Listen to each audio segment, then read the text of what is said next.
आज आपको मिलवाते हैं लाहौर ट्रैफिक पुलिस के एक ऐसे एहलकार से जिसने न सिर्फ अपनी फैमिली और अपने महकमे का नाम रोशन किया बल्कि पूरी कौम का सर फख्र से बुलंद कर दिया। मैं एक एग्जेक्टिव लेवल पे आना चाहता था, डॉक्टरेट लेवल पे। जो मेरे अंदर जस्तजू थी इल्म की, उसको मैंने अपनी जॉब के साथ कंटिन्यू किया। साथ मैंने MSc criminology and security study की और फिर इसके बाद मैंने PhD की इंटरनेशनल रिलेशन में। अस्सलाम वालेकुम व्यूअर, करंट अफेयर्स के साथ मैं आपका होस्ट उमर नवाज। नाज़रीन, आज आपकी एक ऐसी शख्सियत से मुलाकात करवा रहे हैं कि जब भी हम किसी जॉब्स पे जाते हैं तो हमारा ये मोटिव होता है कि अगले ग्रेड में प्रमोट हों।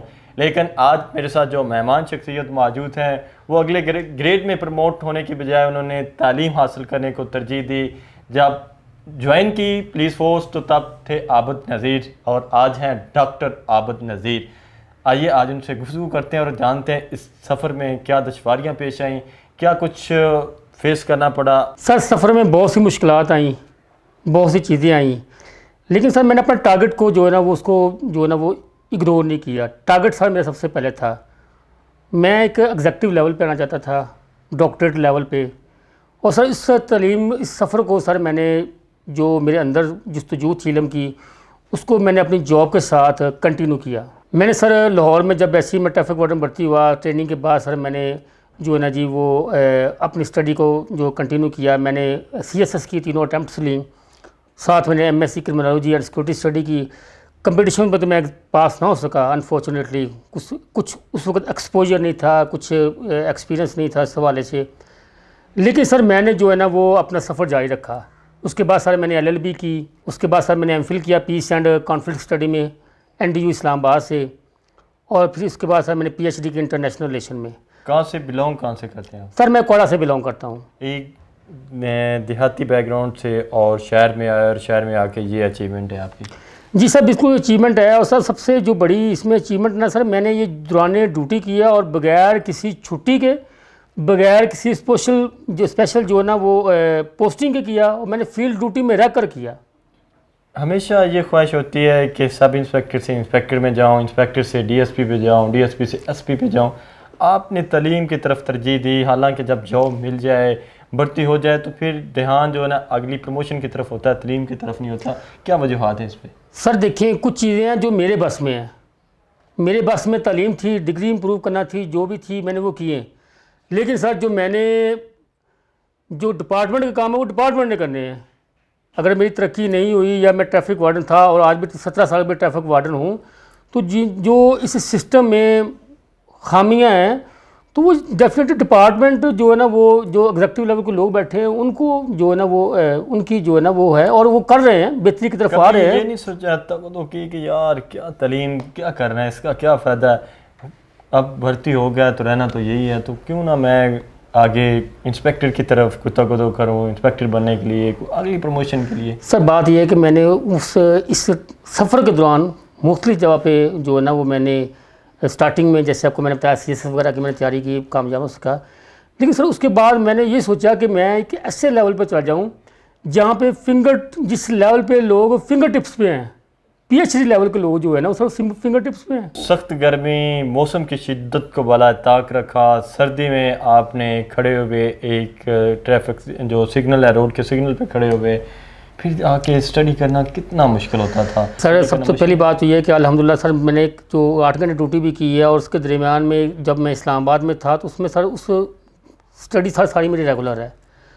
सर उस दौरान मैंने जो स्टडी की है सर वो डबल शिफ्ट में ड्यूटी करके की है, और मुझे स्पेशल परमिशन मिली है CTO साहबान से और CCPA साहब की तरफ से, मौजूदा जो भी हमारे एग्जेक्टिव लेवल के ऑफिसर हैं, मुझे सर तमाम ने सारे परमिशन दी और मैंने ड्यूटी को मैनेज किया और सर इसको मैंने मुकम्मल किया।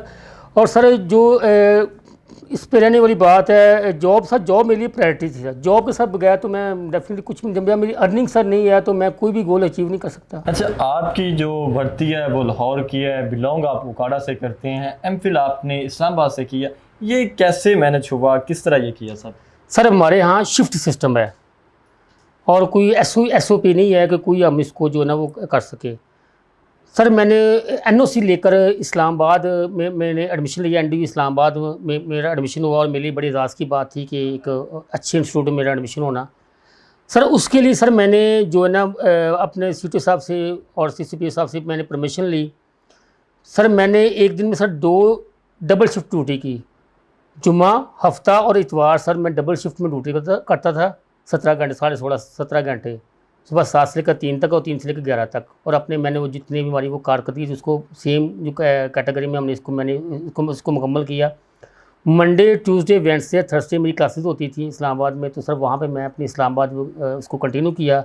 इससे सर मेरी ड्यूटी आवर्स भी डिस्टर्ब नहीं हुए, मेरी आमदन भी डिस्टर्ब नहीं हुई, और मुझे जो है ना वो एक जो मुझे मैंने अपना टारगेट भी अचीव कर लिया। कैसे मैनेज करते थे 17 घंटे ड्यूटी करना, फिर आके घर में बैठना, असाइनमेंट्स बनानी, प्रेजेंटेशन तैयार करनी?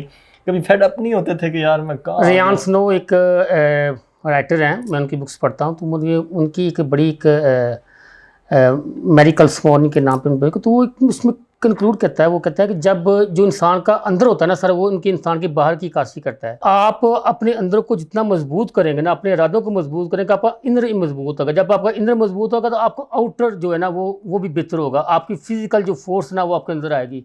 सर मुझे 17 घंटे, जब मेरा टारगेट मेरा डॉक्टरेट लेवल था सर, तो मुझे सर ये 17 घंटे मुझे तो फील ही नहीं होते थे कि फिज़िकल फील होता था, क्योंकि मेरा सर जो मेरा टारगेट था वो उसको मैंने स्ट्रॉन्ग किया, अपने इरादे को मैंने मुसम्मम किया, और मुझे जो मेरा वो आउटर है वो भी सर स्ट्रॉन्ग हो गया, और उससे मुझे फील नहीं हुआ। पीएचडी तो कर ली, कोई आगे पोस्ट डॉक करने का भी इरादा है? सर डेफिनेटली जो इल्म सर के है ना, इल्म को तो ख़त्म कभी नहीं होता, इंसान की जस्तजू रह जाती है। कुछ मेरी बुक्स पे मैं अपना बुक लिख रहा हूँ, उस पर मेरा काम जारी है। पोस्ट डॉक्टरेट की आपने बात की, तो उसमें सर डिपार्टमेंट के जो रूल्स हैं उसको फॉलो करते हुए अगर मुझे परमिशन मिली आला क़यादत की तरफ से, मेरे चीफ साहब की तरफ से, तो डेफिनेटली सर इंशाल्लाह वो भी आप देखेंगे कोई एक दिन डॉक्टर आबद पोस्ट डॉक्टरेट भी करेगा। जब जाते हैं ड्यूटी पे तो जो साथी होते हैं उनकी तरफ से क्या होता है? कोई मजाक, कोई हंसी, कोई अप्रिशिएट, किस तरह के जुमले हैं? सर जो मेरे साथी हैं, मेरे सिटी पर ट्रैफिक पुलिस लाहौर में तमाम जगह पर मेरी पोस्टिंग फील्ड में रही है, तमाम जो मेरे ट्रैफिक वार्डन मेरे साथी हैं, और सर उन्होंने मुझे बड़ा अप्रिशिएट किया है कि यार आप जो है ना वो लगे हुए हो, और जो है ना वो आप एक इंस्पायरेशन जो हमारे लिए हो।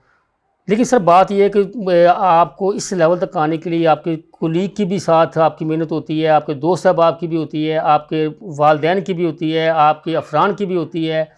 सर जब इंसान कामयाब होता है ना, तो एक इंसान कामयाब नहीं होता, उसके पीछे बहुत सी रीज़न्स होती हैं, बड़ी मुश्किल से होता है चमन में दीदावर पैदा।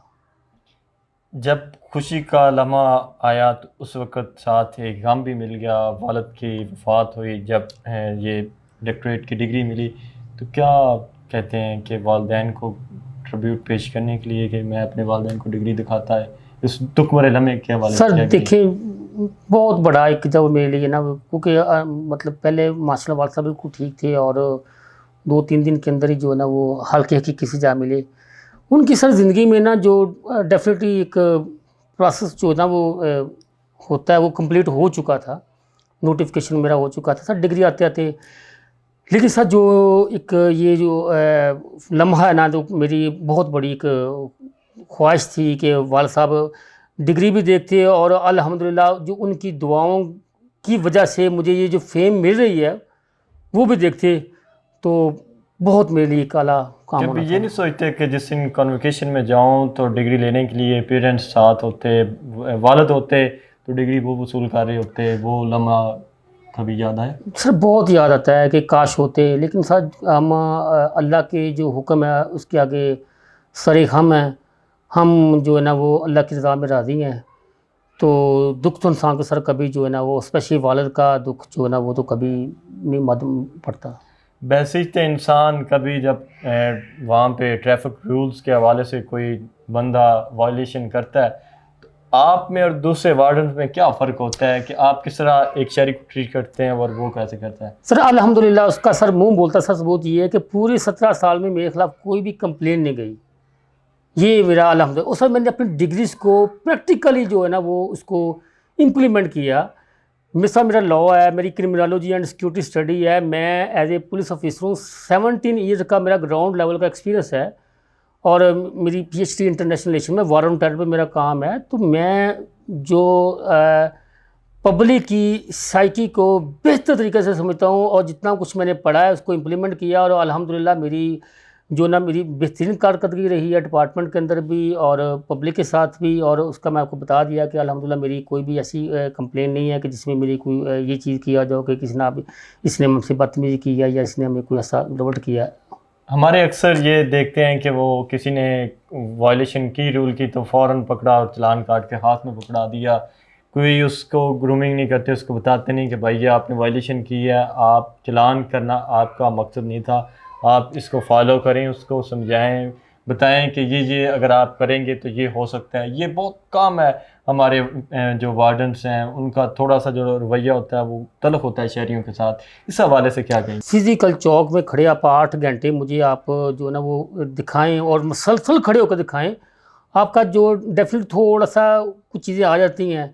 लेकिन सर जो मेरा ख्याल है 2006 से पहले देखें आप और 2006 के बाद देखें, ये जो आज 2023 है, आपको वाज़ह इम्प्रूवमेंट नज़र आएगी। कितने जो है ना वो लड़ाइयाँ कम हुई हैं, पुलिस वालों से जो पब्लिक के जो इंटरेक्शन मतलब हुआ वो बेहतर हुआ है। और हमने ट्रैफिक वार्डन सिस्टम ने इम्प्लीमेंट करके दिखाया है और उसका मुंह बोलता सबूत है आप लोगों के सामने। 99% लोग इस समय हेलमेट पहन रहे हैं सर। ये हमारे ट्रैफिक वार्डनों की जो कारकर्दगी है सर।